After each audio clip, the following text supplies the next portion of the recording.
Good evening, everyone. Welcome to this evening's Ealing Schools Forum meeting. The first item on the agenda is the appointment of the chair. So are there any nominations?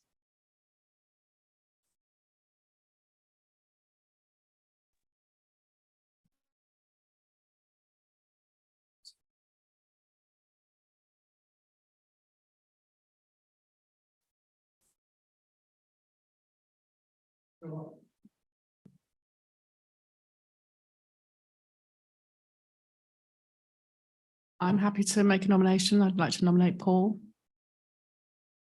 I'll second if you wish. So we have a nomination for Paula Dare from Marion Budd, seconded by Ian Buchanan for the appointment of chair for another municipal year. So over to you, Paul. Thank you very much, colleagues. I appreciate your support and glad tidings. So I think the next item on the agenda is election of vice chair. Does anybody want to make any nominations? And is he here or in the cloud? Jeremy is not here? Not online, no. And he didn't give his apologies? No. Well, then deservedly, I nominate him in his absence. Seconded. And you're second. Any other nominations for vice chair? No, Jeremy Three Bridges is duly not elected. Okay. Apologies for absence and substitutions. Cornelia? Yes, we have apologies for absence from Councillor Charan Sharma, Councillor Andrew Steed, Philip Portwood, who represents primary schools, John Hicks, who represents the PRUs, and Sajida Shajid, representing the 16 to 19 partnership. And from the officers, we have apologies for absence from Madhu Bachu, Acting Assistant Director for SEND. Thanks, Cornelia.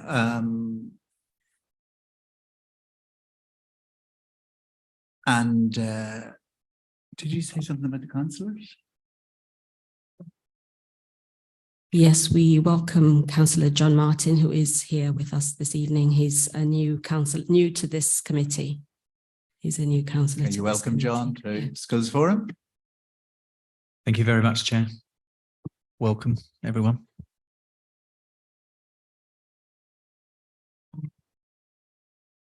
That means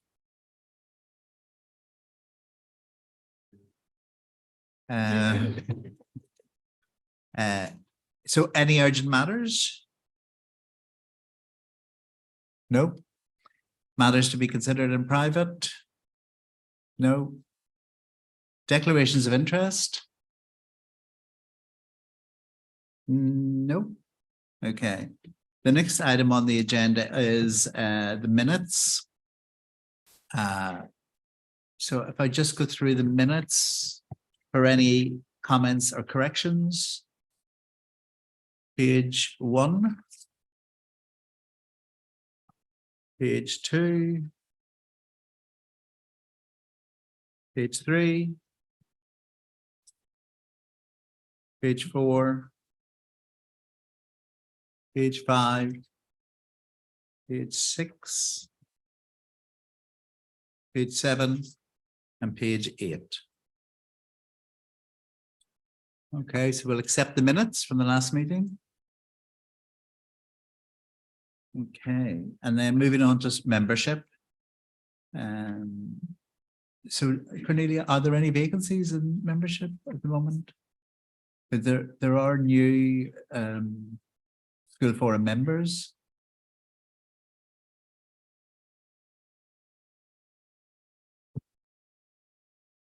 Yes, we have a new member, Vanessa Nichols, in the primary school category. And with respect to the councillor members, apart from Councillor John Martin, who we've heard from, we also have new councillors in Councillor Charan Sharma and Councillor Andrew Steed. Sorry, just in Councillor Charan Sharma, sorry. but she and Councillor Andrew Steed gave their apologies for this meeting. And we also welcome Peter Broadbent, who is representing the Voluntary Aided and Faith Ethos Academy and free school providers.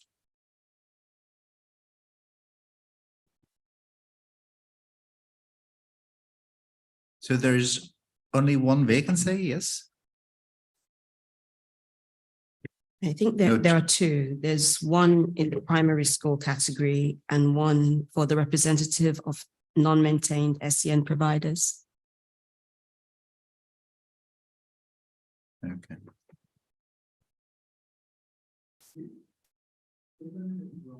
Vacancies coming up, I gather, before the next meeting. Is there a process to try to avoid gaps before that? I only know from personal experience that it's easy to slip into a period where you can end up with vacancies you don't need to have if there was a process to manage it. Just a thought.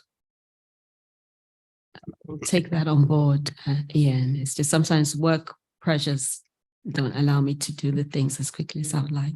Thank you. It works, it works. Okay, thank you.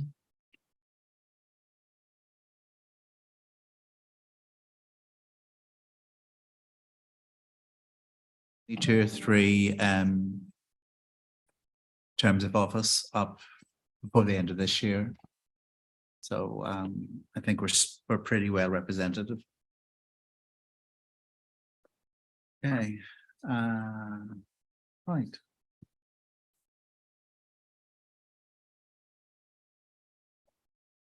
The school, the main body of the school's forum report. Over to Kim. Good evening, everyone. So the purpose of the report today is so to provide a summary of the outturn position for the local authorities maintained schools, and also the outturn position for the dedicated school grant for 22-23, and to highlight the issues relating to funding that forum will need to consider as part of the early years by needs schools and central schools budgets for this financial year and next financial year. So the first item we have on the meeting today, first recommendation, is noting the update from the Assistant Director of Audit and Investigation. So I'm hoping we've got Mike Pinder on the call who's going to lead this item. Yes, he is. I'm here. Can you hear me? We can, yes, Mike. Great, thank you. I'm going to share my screen or attempt to. I can't. Hopefully you've got the slides in front of you. It's Appendix 1 in the papers. Excuse me, Mike, could you try sharing again, please? I had to enable you on my side, but I have done now. Okay, that explains it.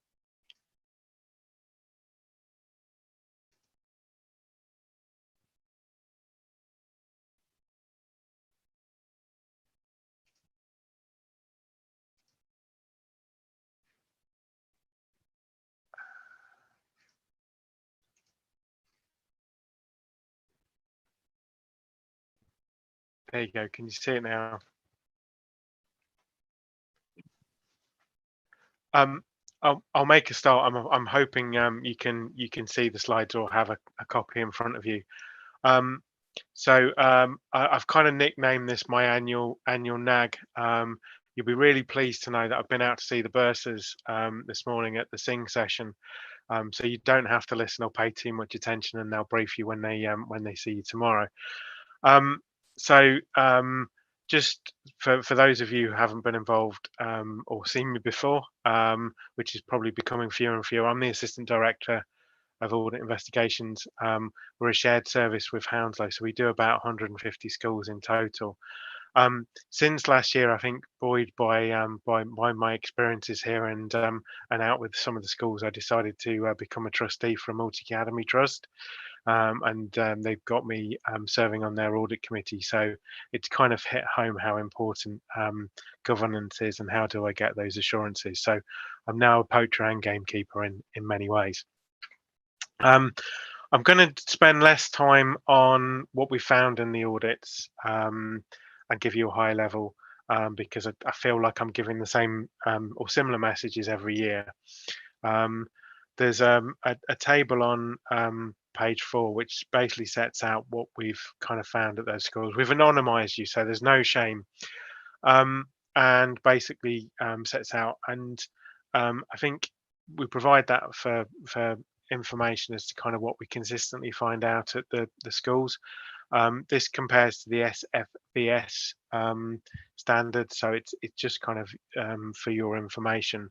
Highlighting the most regular themes are the register of business interests and avoiding conflicts, just ensuring that you put that process into place and do those.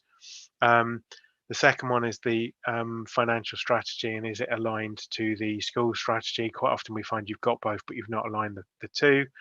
And then the final one, which I'm going to harp on about in many ways today, is just about the adequate arrangements in place to guard against fraud and theft, and why they're important. Yes, Paul, I'm going to mention POs, you can guarantee it.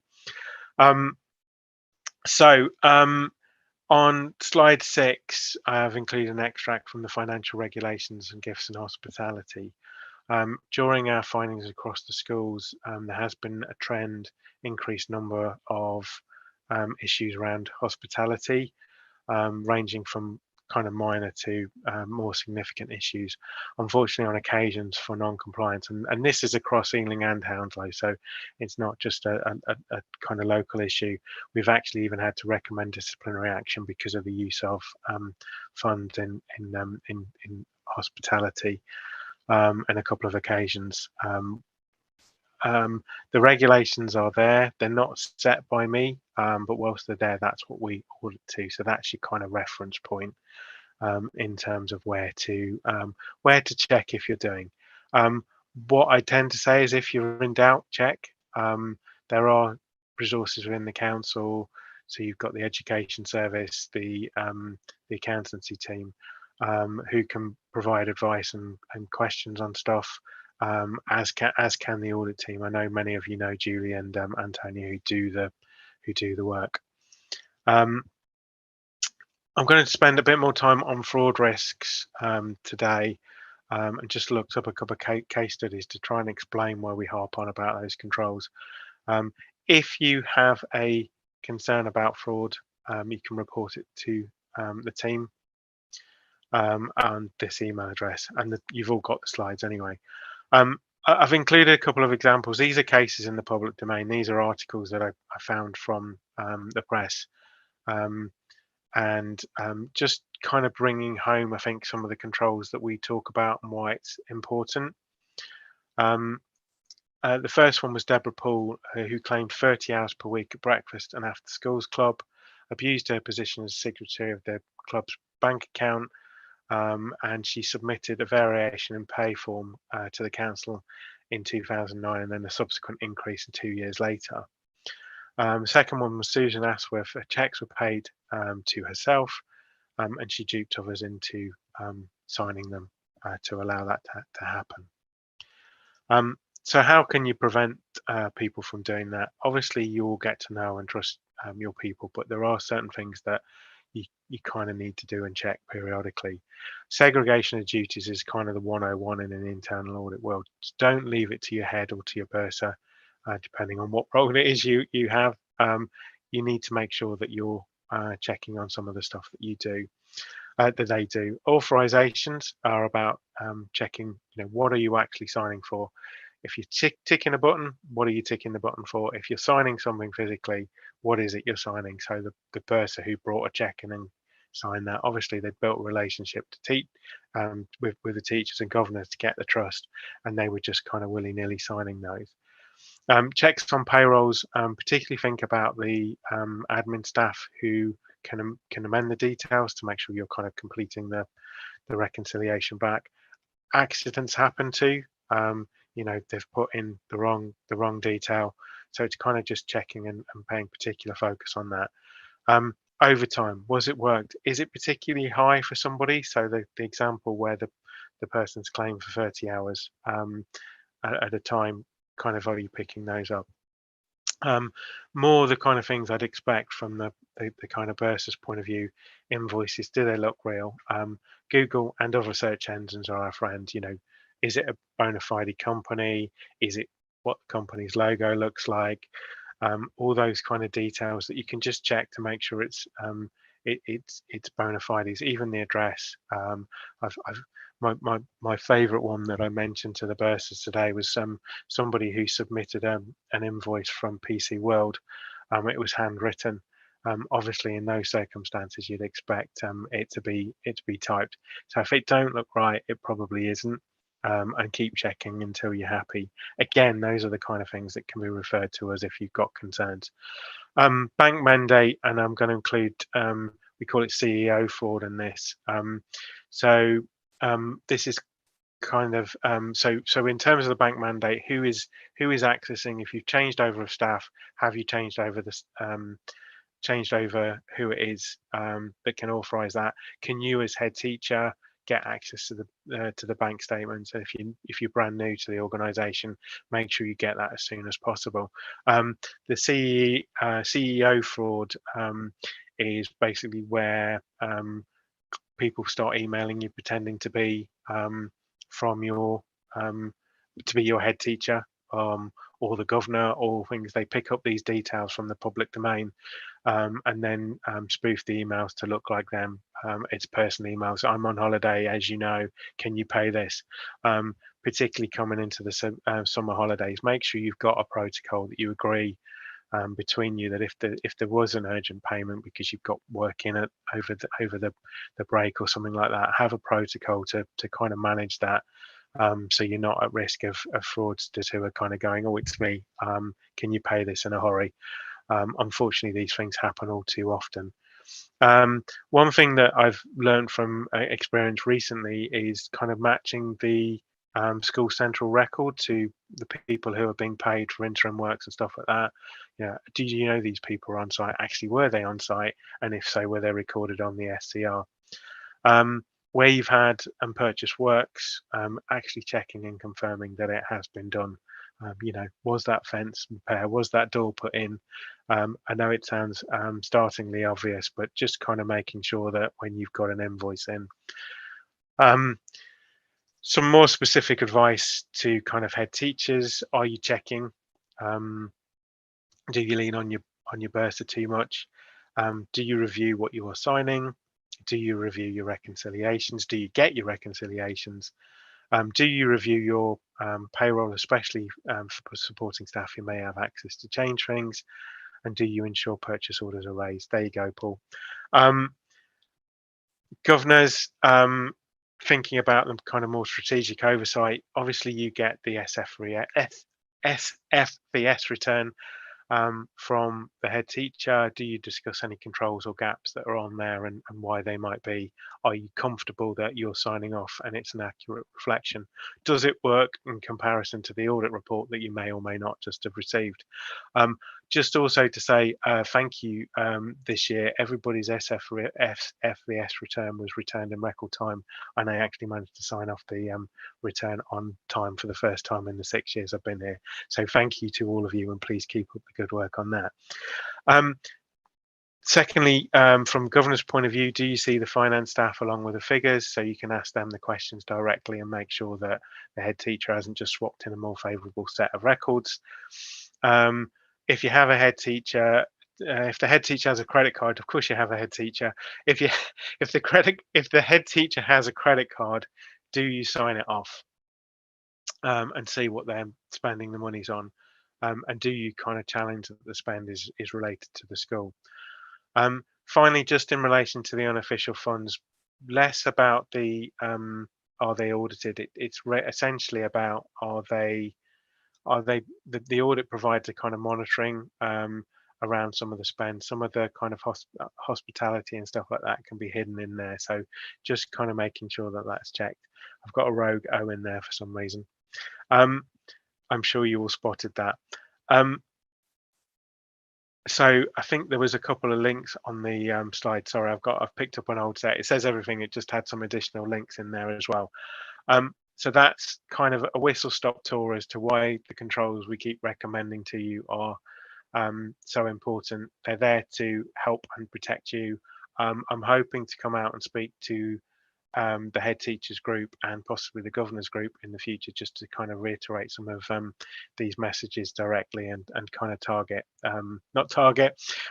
explain to you the kind of checks and balances that are there. Hope that makes sense. And any questions? Thanks, Mike. That was, as ever, very informative, and we'll battle it out over purchase orders in the years to come. Has anybody got any questions for Mike? The only comment that I have is I wonder, could some, not to give you any work, Mike, but I think it's really useful that the key points you raised for head teachers and governors, if something could go out in gatekeeping, I think that would be a good sort of CPD thing, especially for governors. I think heads would appreciate it too, in terms of the control mechanisms. Yes, certainly I can organise that. I think we did send out something to governors, but I think possibly what we'll do is we'll speak to them and then just kind of reiterate some of those messages. I think that's a good idea. Thanks, Mike. Your detention is finished for the evening. Thank you very much. See you next year. Yeah, take care. Okay, so recommendation 2 is around noting the level of school balances, as well as the loans and deficit arrangements at the 31st of March 2023. So the detail of the school balances is set out, the school by school detail is set out in Appendix 3. And the section, this sort of summary of that information is set out on page 16 and 17 of the report. So the key sort of headlines from that. So school balances provisionally total 17.8 million at the end of March, which is a decrease of 2.6 million on the previous year. Of the 75 maintained schools, 85% closed with a surplus balance. So given the broader funding challenges on schools, we've still got 85% closing with a surplus balance.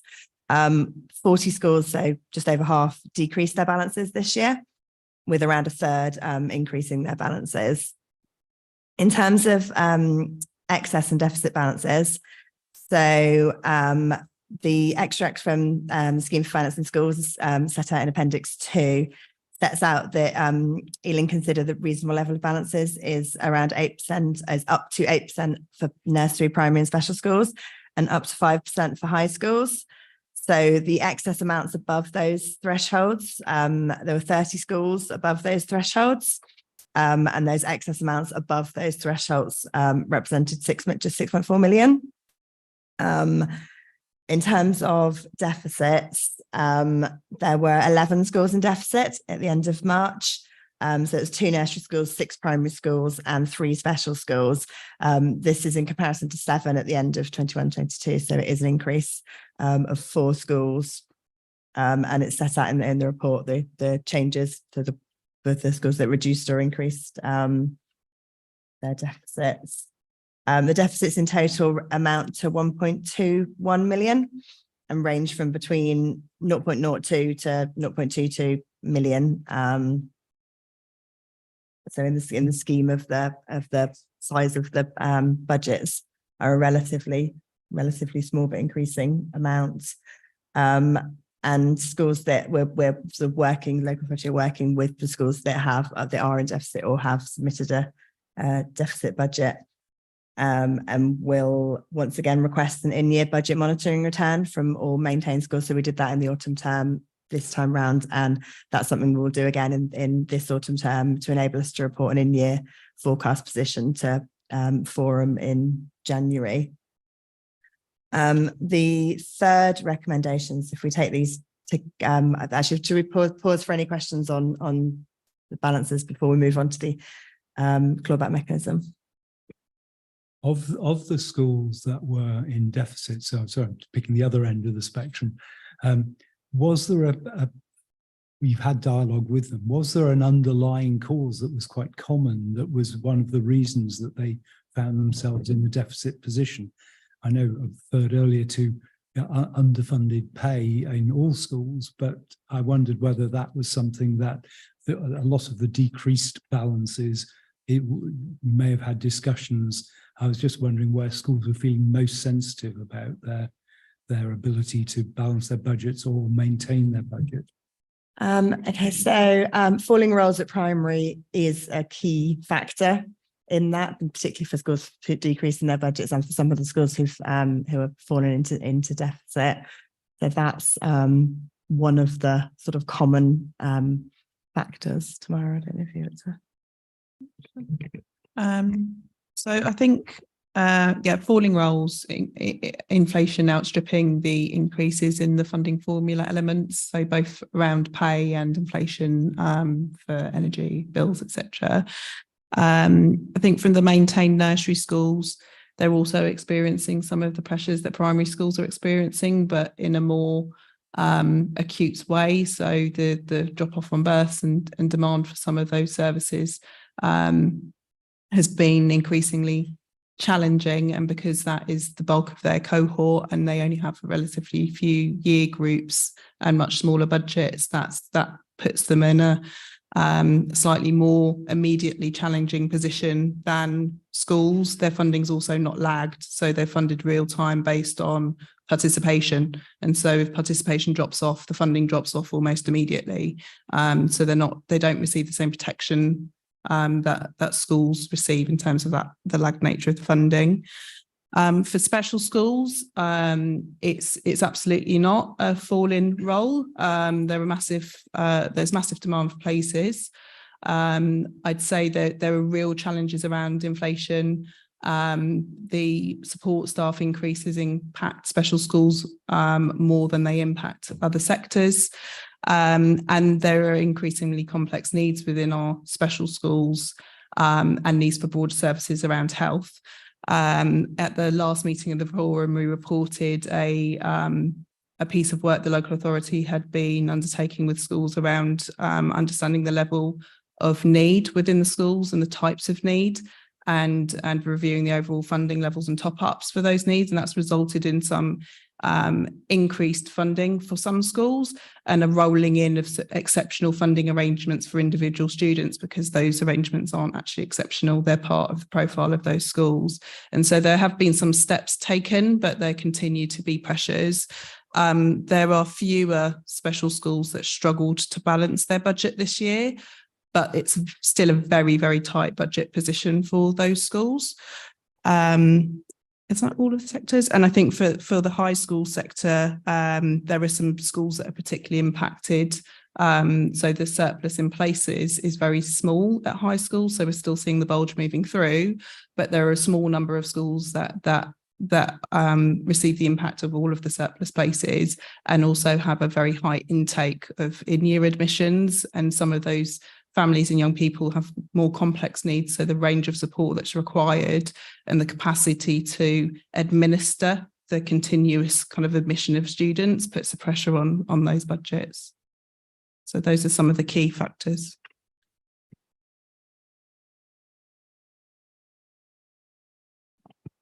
Just as not as chair, but as a forum member, I just also want to add that and this might be an interesting piece of work to do, but we, as I think I've mentioned to you before, have to use our surplus to balance our budget going forward, or a proportion of that surplus.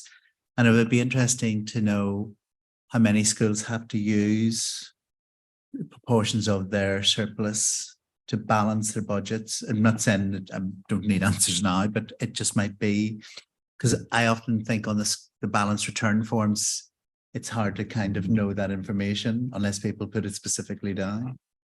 Yeah, I mean, so looking at last year, so the 40 schools who decreased their balances have effectively needed to use some of their surplus that they previously had to balance their budget last year.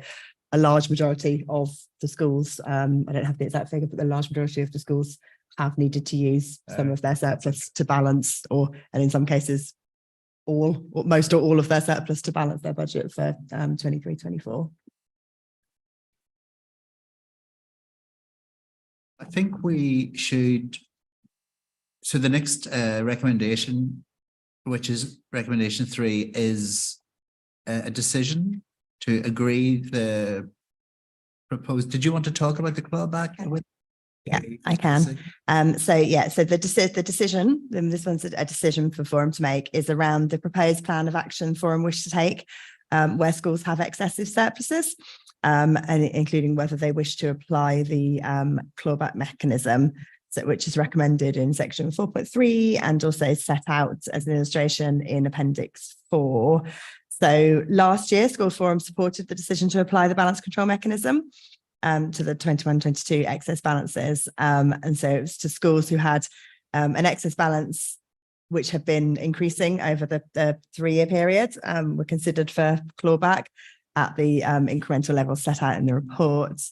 That resulted in 4 schools being subject to clawback, and a relatively small amount of funding in total. So £23,000 was clawed back from those 4 schools. Of those 4 schools, all 4 continue to have excess balances at the end of 2022-23, but 3 of them reduced their balance, so would no longer be subject to the clawback mechanism this year. One of them would again be subject to it if we Forum decide to proceed with it. So there would potentially be 5 schools, so 3 primary schools, 2 high schools, subject to clawback based on the 2022-23 balances. So applying that mechanism of increasing excessive balances. And as I say, they're set out in Appendix 4. Those figures are provisional at this stage. And before the application of any clawback, there would be a review of the the information on the school balance form, and then the school would be notified of what those figures look like and have an opportunity to feed back further information of reasons why they don't think the local authority should apply that if Forum decide to go ahead. So the options for Forum to consider, as set out on page 18, are to apply the clawback mechanism. So, and then agreeing that the resultant clawback fund can be used to support high need pressures and other potential pressures relating to future school organisation changes. And that would be using the same balance control mechanism as the previous year. So considering only those schools with the increasing excess balances. And this is the option that the local authority recommend. The Forum agree, but the alternative option is that we don't proceed with the clawback mechanism this year. So it's for a decision for Forum. So we'll take recommendation 3 first. The view of Forum members on applying the clawback mechanism. But I guess has anybody got any objections? Vanessa.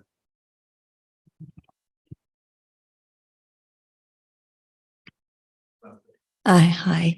I don't think you should apply the clawback mechanism because we don't know the school's current situation. So I just don't think you should do it. And also in the current climate we're in, I just think we should just leave schools alone for the moment. Okay, thanks, Vanessa. And just for your information, we have had a discussion about this. So there's a range of views on this, but yeah, that's important to know. Yeah. Has anybody else got any views on it? So notwithstanding Vanessa's comment, does anybody want to object? No? So we'll proceed. So given that there's no objections other than we'll note Vanessa's, we'll proceed with applying the clawback mechanism. And then recommendation 4 is to use. Yeah, well, actually, can we actually take recommendation 4 at the end of the recommendations, because actually it should be at the end in terms of the way the report flows. So if we come back to that one and do the other items for noting first. You're going to move to 5. Yep. So recommendation 5 is to note an update on the national funding formula and the outcome of the government consultation about their approach to implementing the direct national funding formula. So this recommendation is the information for noting is on page 19 of the report. So the government published their response to their consultation in April. The consultation included proposals on the reform of 2 elements of the funding, which the intention is to introduce them ahead of the full introduction of the direct national funding formula. So these were around split site and growth and falling role funding. So the consultation response confirms that both changes will go ahead for 24-25. So what those changes are, in terms of the split site factor, the NFF will determine funding for schools with split site using a basic eligibility element and then a distance criteria. So where previously that's been a local decision, in terms of the sort of the formula for split site funding, it will be a national formula that we will then we're required to follow, be funded for, and then be required to follow. It's a small number of schools in Ealing, so we had 3 schools who were who met the split site criteria last year, and two of those would continue to meet it going forward based on the new criteria. And then the second part that they intend to go ahead with in 24-25 is around placing further requirements on how the local authority operate their growth and falling role funds. So the government will introduce a set of minimum standards for the allocation of growth funding, because what they found was there was considerable differences in terms of the amount of growth funding one authority paid compared to another. So yeah, the intention is to introduce a set of minimum standards. Based on what we know about that so far, we think that our current mechanism would meet those minimum standards. So we don't envisage that's going to impact on or require a big change to Ealing's current growth fund mechanism. The intention is also to revise the mechanism that allocates the funding to local authorities for growth funding, both for growth funding and for falling role funds. So the intention is that the funding will be allocated to local authorities for falling roles, as well as for growth funding on a formula basis. And if local authorities are seeing growth in some areas and falling roles in other, it won't sort of net off against each other. They receive both elements of funding. And the government will be working with stakeholders over the coming months to refine the criteria that they will use. So they haven't fully announced what that criteria will be yet, but once the funding regulations are published in July, we'll have a better idea, and that will then be included in the consultation that will come out in the autumn term. The consultation also covered interaction between funding for mainstream schools and funding for high needs. And so those aren't changes for 24-25, but the recommendations that came out of that that there would continue to be flexibility to transfer funding to high needs budget. So that block transfer functionality would continue to be a function within a national funding formula. But that there will be an application process to the Secretary of State for that. So at the moment, that's a decision for Schools Forum. Going forward under the direct national funding formula, that would be the final decision would fall to the Secretary of State in terms of applying that. And then the other intention is to introduce a national approach to calculating schools' indicative SEND budgets. So the notional SEND budget, which currently is a notional part of your budget, and it's a local decision as to it wouldn't change the actual amounts of funding that schools receive because it's a notional amount, but there'll be more sort of consistency of understanding across schools as to what that means in terms of that notional amount going forward.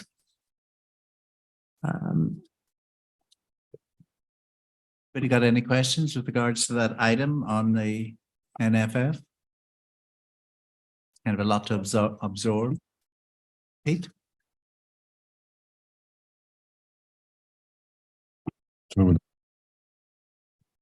Just on the falling roles question, how much does that impact Ealing? I mean, if I was sitting here in Westminster or Brent, where the roles are going through the floor in some places, I'd be concerned about the unpredictability of that aspect of things. What's your understanding in terms of projections in relation to falling roles over the coming years, given the amount of out-migration that's going on? So I mean, we've seen a falling role for about the last 5 years in primary school. So that's had quite a significant impact already in primary schools. Secondary schools, that's not yet sort of reached through to secondary schools. In terms of what we are going to see, so the forecasts are that we'll continue to see, as the lower birth years move through primary, we will continue to see falling roles at primary. At secondary, Ealing's currently a net exporter at secondary. So the falling roles that we've seen at primary won't necessarily have as big an impact on secondary, and the interplay between cross-border movement and popularity of schools will play sort of important role of how much of an impact that falling roles has on the secondary sector. But it is a much smaller sort of cohort of children coming through primary, so we do expect that to have some impact on secondary schools over the next 5 to 10 years. But therefore, that doesn't impact greatly on the likelihood that the formula is going to be more difficult to operate. In terms of the operation of the formula, so at the moment, Ealing don't have a falling roles fund in our local formula. It's a decision that we can come back to and make on an annual basis as to whether we want to apply a falling role fund. In the past, there hasn't been government funds. The government funding has been a growth fund. There hasn't been a government falling role fund. And so that is one of the changes going forward that there will be. But there's the falling role criteria at the moment has quite a strict criteria about being only applicable where we expect roles to increase again within a 3-year period. So where you're seeing a more sustained falling role and you're not expecting to see that increase back up of roles, it wouldn't currently meet the criteria for having a falling role fund.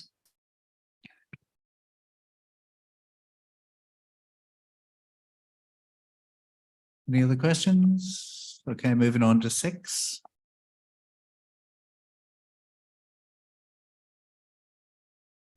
Okay, yeah. So recommendation 6 is to note the summary of the dedicated school grant funding decisions to be made for 24-25 and provide some initial feedback on the services to assist with local authorities planning. So these are set out in Appendix 5 of the report and on pages, thanks. The 51. Yeah, so the appendix is on page 51, and then the summary of those decisions is on pages 20 to 21 of the report. So as I said, the local authority will formally consult schools in the autumn on the funding arrangements for the following financial year, and Forum will be making decisions about the next financial year in the November and January meetings. So we're not asking for decisions at this meeting, but we're asking for initial feedback on those decisions that will need to be made, and whether there's any sort of initial feedback to feed into the wider consultation that we'll be doing in the autumn term. So setting out some of those key decisions. So around the schools but funding formula. So Ealing's funding formula continued to substantially mirror the national funding formula in 23-24, with just some minor adjustments to the ORPU FSM6 and prior attainment factors for affordability. The intention would be to continue to, as far as possible, mirror the national funding formula. And as part of rolling out the direct national funding formula, there are increasingly sort of conditions for local authorities to move who aren't mirroring it, to move closer to it, and for local authorities who are already mirroring it to stay there going forward. So that's unlikely to be a large change. I've already mentioned the split site and the growth and falling role funding things where, as I say, in some of that we're waiting for further information from the government, and we'll be setting that out in the funding consultation. The minimum funding guarantee. So in 23-24, that we applied the minimum allowable 0% minimum funding guarantee. Actually, there was only one school now who was protected by that minimum funding guarantee this year. So that's gone down considerably from a much larger number a few years ago to only one school. We don't yet know what the allowable range will be going forward, but the consultation will ask schools' views on where within that allowable range, schools would recommend that we set that minimum funding guarantee. Then the other decisions are around the education functions, the delegation. Oh, sorry, Ian. The minimum funding guarantee, is it a two-way street in that while you say the number of schools covered by is now down to 1, it could go back up again though, could it? Or is it a path that gradually fades away and eventually it'll be 0 and then we'll forget about it? I don't know. It really depends on the demographics of an individual school. That's likely to have the biggest impact on the minimum funding guarantee. So the minimum funding guarantee doesn't protect for changes in pupil numbers, but it does protect for the pupil-led factors, kind of the average unit funding based on the demographics of a school. So if you saw a school have kind of major drop off in their deprivation factor, then you may see the minimum funding guarantee creeping back in. But it's likely to remain relatively small amounts. In previous years gone by, there were hundreds of thousands of pounds worth of funding that was allocated out through the minimum funding guarantee, and that's narrowed. If we stick relatively close to the national funding formula, that's unlikely to widen substantially in any material way. So on the top of page 21, there's a table which sets out the time frame for the decisions. As I say, so in terms of the feedback the local authority are seeking at this meeting, it's around whether Forum are minded to continue with the service budgets that are funded currently through the education functions, dedelegation, central schools block and retained duties. I think, and then the bit around the historic commitments. I think those are the key bits of feedback that we'd ask from Forum as to whether Forum's minded to continue with those sort of arrangements or expecting any sort of significant changes that would like us to consult on any significant changes. Anybody got any initial thoughts? Obviously, this will come out in the autumn term consultation, and it's very important that people take a bit of time to the consultation and really think out the responses. But can you just remind me, does the consultation just go to Forum members or does it go to everybody? Every school, every school. So in the quadrants, particularly for schools, it would be good to have discussions about the consultation. Any initial feedback, or people probably need time to digest the range of issues in the paperwork? Okay. Oh, so I think at the previous meeting we'd discussed and agreed around the delegation around trade union functions. Oh, yeah. To consult on increasing that amount of delegation for trade union functions. And that was a decision that was noted in the January meeting. So the consultation will include some options around the trade union funding. And I think that was particularly in relation to staff inflationary costs, and where they apply another de-delegated options, the same principle should apply across the others. So that's the general thinking around that.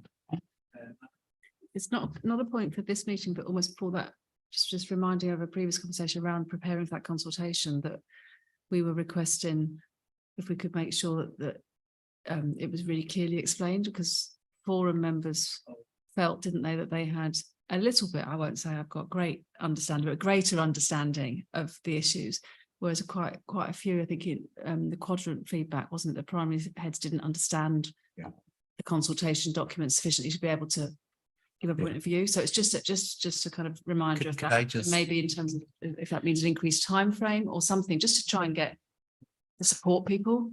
Yeah, I mean, it's a point well made, Marion. I have to say that the officers did really go to great lengths to try and set out a range of options and what it would look like. I think the issue is it's really hard to digest this stuff, because you sort of, now it's pertinent 3 months down the line, you've forgotten about it. But it's, unless you're involved in this stuff, it's very hard to digest the implications of it. And that's why we'd really encourage discussions about it in the consultation period, but you're right, we need to make it as plain English as possible. And so it's also our responsibility in terms of our networks, Yeah, isn't yeah. it? Just to try and make sure that we're feeding it out, drawing attention to it. I just think the more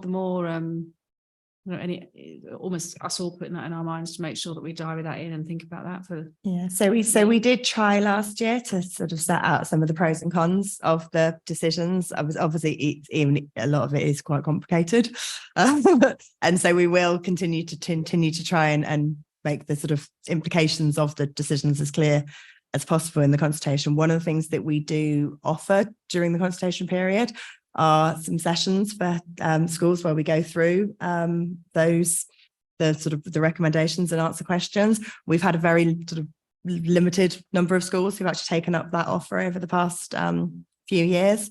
So we've done sort of an in-person session and a Teams session. So I think perhaps it's more kind of encouraging of schools where they are not understanding rather than not responding to actually sort of come along into those sessions so we can answer their questions. And I think it's less of more work for you and maybe just improving the comms about signposting this in time for people and trying to us then putting pressure on people to take advantage of what you do. See what I mean? So that more people come to those sessions, etc., etc. I think, again, it's a point well made, because I think it's a shame for Kim and her colleagues to put all that work in, and they really did put significant amounts of work in, and then did not get the sort of feedback we hope that. So it's a kind of mixture of improving the cons, but also us as forum members encouraging participation in that consultation. And I think just to build on that, I know we're asking very early in the year for feedback about next financial year. It feels quite a long way off. But if people have thoughts outside of this meeting, or you're receiving feedback from your colleagues, it's really helpful to understand early on before we draft the consultation if there are particular areas of focus or pressure that schools would like us to consider in the options, because we've discussed previously the attendance service, and so we're going to do a bit more around that and the implications of the guidance and what the service can offer and the scale of the funding that schools would like to allocate to it. But we've also had discussions around SEN, and so the de-delegation for primary behaviour service, the fact that we don't have a secondary outreach service now. And so some of those decisions, if there is a bit of a step change in the appetite of schools, it's helpful to know before we go out to consult. Otherwise, we have to do a lot more informal consultation retrospectively. So that's really why that's in here. Also, it helps us to plan, because if there are services that you kind of are no longer supportive of continuing at the scale that they're at now, for us to proceed with a staffing consultation and to be able to reduce our level of spend at the point the budget drops out, we need to understand that before you make a formal forum decision. So just get a bit of an understanding about why we're flagging it. It's absolutely fine to not feedback now, but if you do have thoughts, please contact Kim or I outside of this meeting, and we'll raise it through the usual head briefings as well.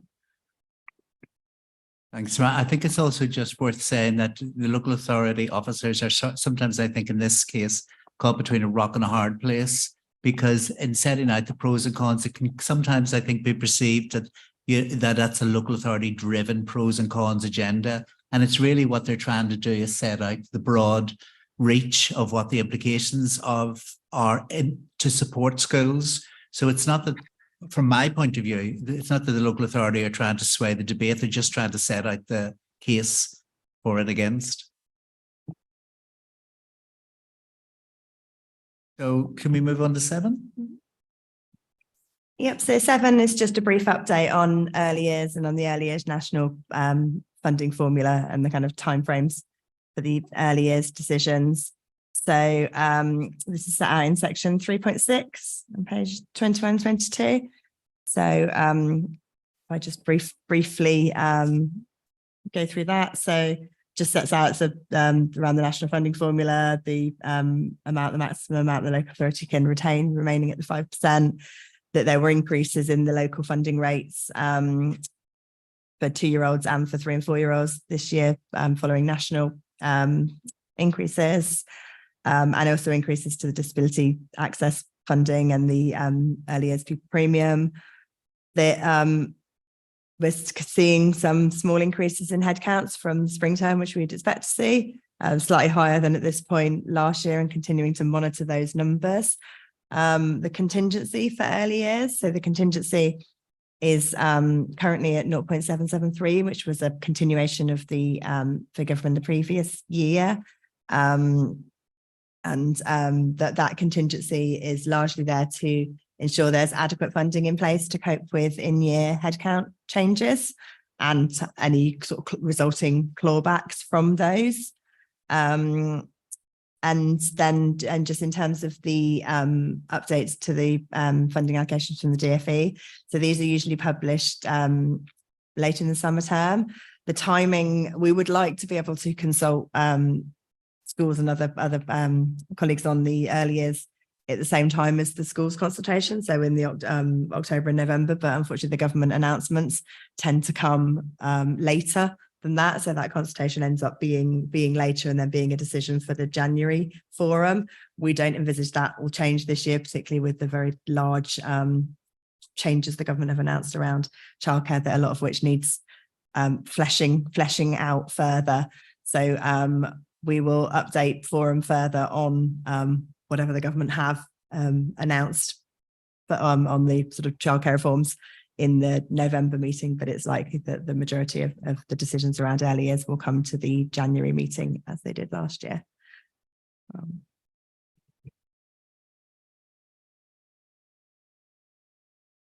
Got any comments or wanted to raise any points with 7?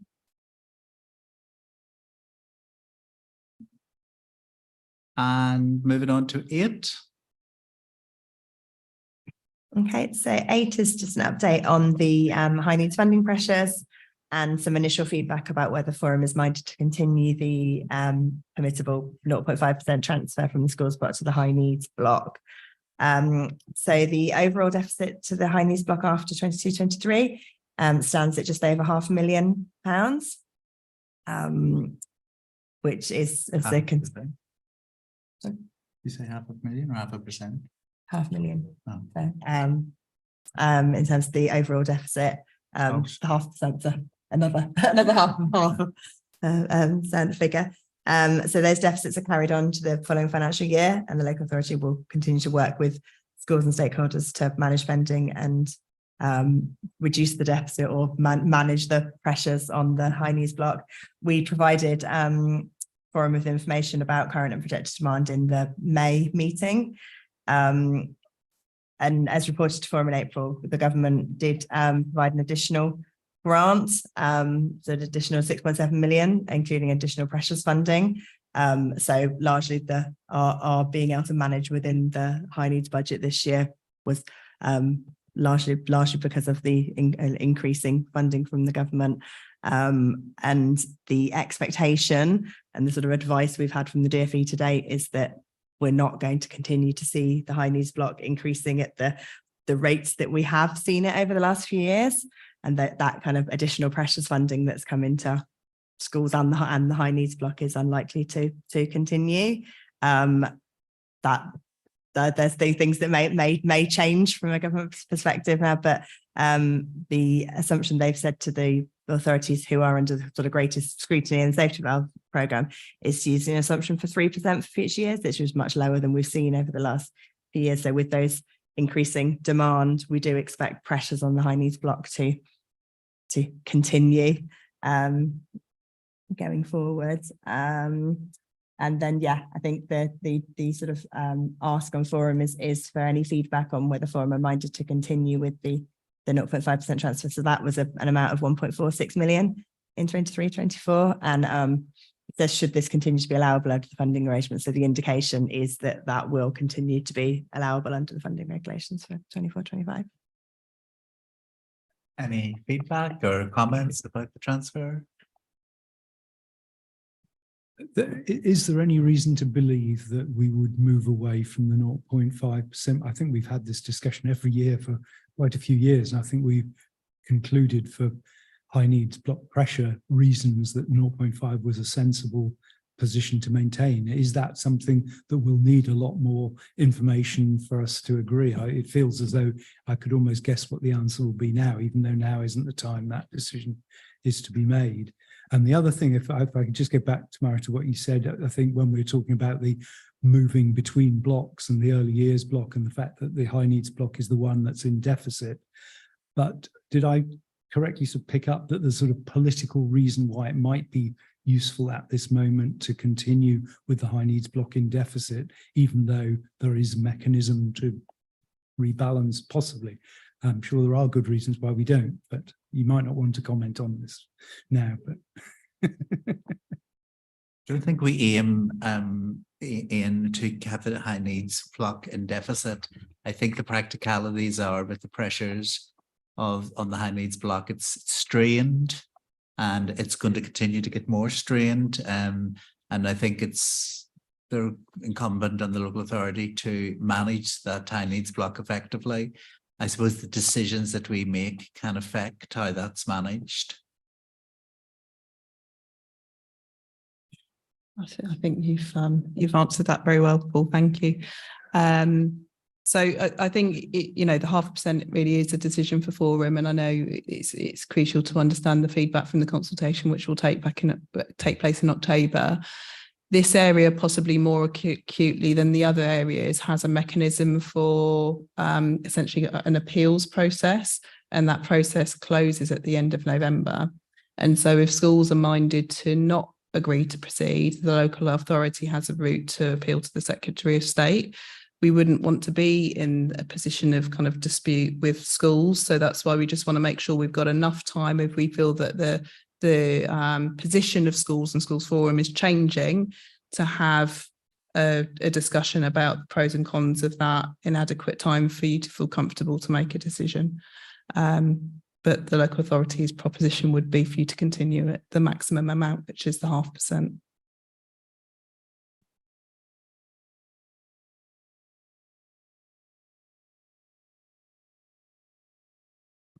Any feedback other than that? No. Okay, so I think we'll move back to the. Oh, no. We just. So the final recommendation is to note the DSG out. So we take these two together. It's noting the DSG outturn and it's the decision around the DSG reserve. So Tamara's going to take this. Remember how to speak now. Kim's doing it so well. I can sit here and remain silent the whole meeting. Okay, so page 23 and 24 sets out the closing position for the dedicated schools grant.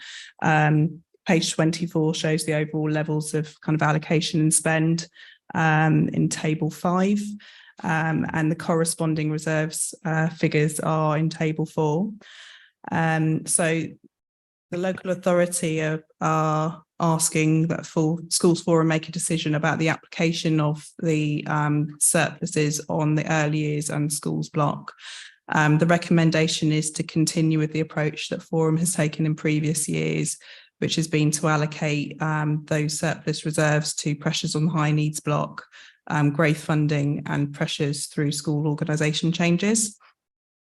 The balances on each block set out in table 4 show that pressure in the high needs block at the £500,000 we're expecting moving through the course of this financial year going forward, based on the projections that we showed at the previous meeting, which Kim mentioned that pressure will continue to grow.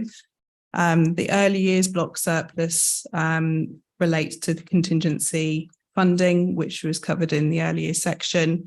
That contingency funding will be adjusted based on the Department for Education's final allocations, which will be published next month. So that overall reserves position may change. The decision around the size and scale of contingency will be a decision for the local authority in January, but we'll be consulting on the size of the contingency going forward and the application of any funding in respect of that.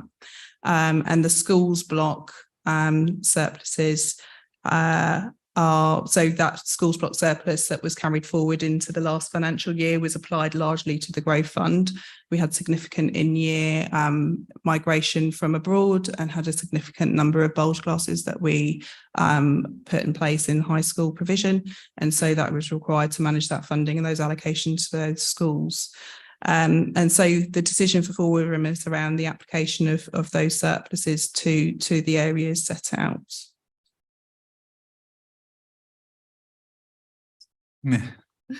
So the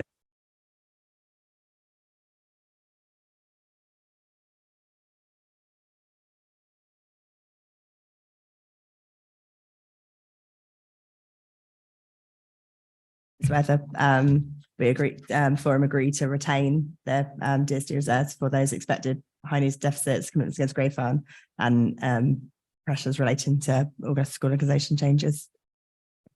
any objections? No? Okay, agreed. So that brings us to the end of the meeting, and the next meeting's in November. Just to say again, if when this consultation comes out, if you could really raise the profile of the consultation in your discussions, and encourage colleagues to engage with the consultation and to attend any briefings where they might find it useful. So it's left to me to wish you all a happy holiday if it ever comes, and if we ever manage to survive the heat. And also want to thank Rachel for her service as co-vice chair. That was wonderful of you, Rachel, and you definitely deserve a summer holiday for that. So the meeting's closed. Thank you very much, everybody. That was taken at the end. We took it at the end. So we took that at the end.